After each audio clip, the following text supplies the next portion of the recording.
ইমানকে সমুদ্র করে আল্লাহ সুবহানাহু ওয়া তাআলা বলেন ওয়াস্তাগফিরুল্লাহ ইন্নাল্লাহা কানা গফুরুর রহিমা। হে নবী সাল্লাল্লাহু আলাইহি ওয়াসাল্লাম, আপনি আল্লাহর কাছে ইস্তিগফার করুন। ইন্নাল্লাহা কানা গফুরুর রহিমা, নিশ্চয় আল্লাহ সুবহানাহু ওয়া তাআলা ক্ষমাশীল এবং রহমকারী। আর একই কথা মহান আল্লাহ সুবহানাহু ওয়া তাআলা মুমিনদেরকেও বলেছেন ওয়াতুবু ইলাল্লাহি জামিআ আইয়ুহাল মুমিনুন লাআল্লাকুম তুফলিহুন। হে ঈমানদারগণ, তোমরা সকলে আল্লাহর নিকট তওবা করো যাতে করে তোমরা সফল হতে পারো। নবী সাল্লাল্লাহু আলাইহি ওয়াসাল্লাম দিনে 100 বারের বেশি, 70 বারের বেশিও আল্লাহর কাছে তওবা ও ইস্তিগফার করতেন। নবী সাল্লাল্লাহু আলাইহি ওয়াসাল্লাম বলেন ইয়া আইয়ুহান নাস তুবু ইলাল্লাহ ফাইন্নী আতুবু আলাল্লাহি মিআতা মাররা। হে লোক সকল, তোমরা আল্লাহর কাছে ক্ষমা চাও, কেননা আমি প্রত্যেক দিন আল্লাহর কাছে 100 বেশি ক্ষমা চেয়ে থাকি। সুতরাং আমাদের প্রত্যেককে উচিত আমাদের নিজ নিজ কর্ম দেখে, আমাদের নিজের ভিতরে ঝাঁকিয়ে দেখে যে আমাদের ভিতরে কি কি ত্রুটি রয়েছে, কি কি ত্রুটি দূর করার দরকার, আমরা জীবনকে কিভাবে পরিচালিত করছি, সে নিয়ে আমাদেরকে ব্যস্ত কিভাবে করছি, সেটা আমাদের প্রত্যেককে দেখা উচিত।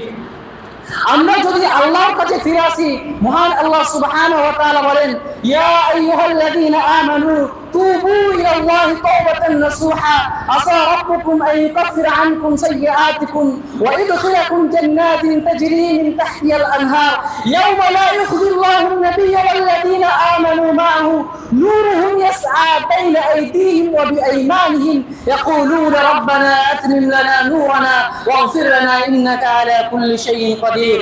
মহান আল্লাহ সুবহানাহু ওয়া তাআলা বলেন হে ঈমানদারগণ, তোমরা আল্লাহর নিকট বিশুদ্ধ তওবা করো। আসা রাব্বুকুম আন ইউকাফিরা আনকুম সাইয়্যাতিকুম, আশা করা যায় নিশ্চয় মহান আল্লাহ সুবহানাহু ওয়া তাআলা তোমাদের গুনাহগুলোকে ক্ষমা করে দিবে। ওয়া ইদখিলাকুম জান্নাতিন তাজরি মিন তাহতিহাল আনহার, এবং তোমাদেরকে এমন জান্নাতে প্রবেশ করাবেন যার নিচে নদী নালা পবিত্র রয়েছে, অর্থাৎ নদী নালা জারি রয়েছে। ইয়াওমা লা ইউখযিল্লাহু আন-নাবিয়্যা ওয়াল্লাযীনা আমানু মা'আহু, যারা আল্লাহর কাছে বিশুদ্ধ তওবা করবে, কাল কিয়ামতের দিন আল্লাহ তাআলা নবীগণ ও তারা যারা ঈমান এনেছে আল্লাহর উপর, তাদেরকে আল্লাহ লাঞ্ছিত করবেন না। ইয়াকুলুনা রাব্বানা আতমিম লানা নূরানা ওয়াগফির লানা ইন্নাকা আলা কুল্লি শাইইন কাদির।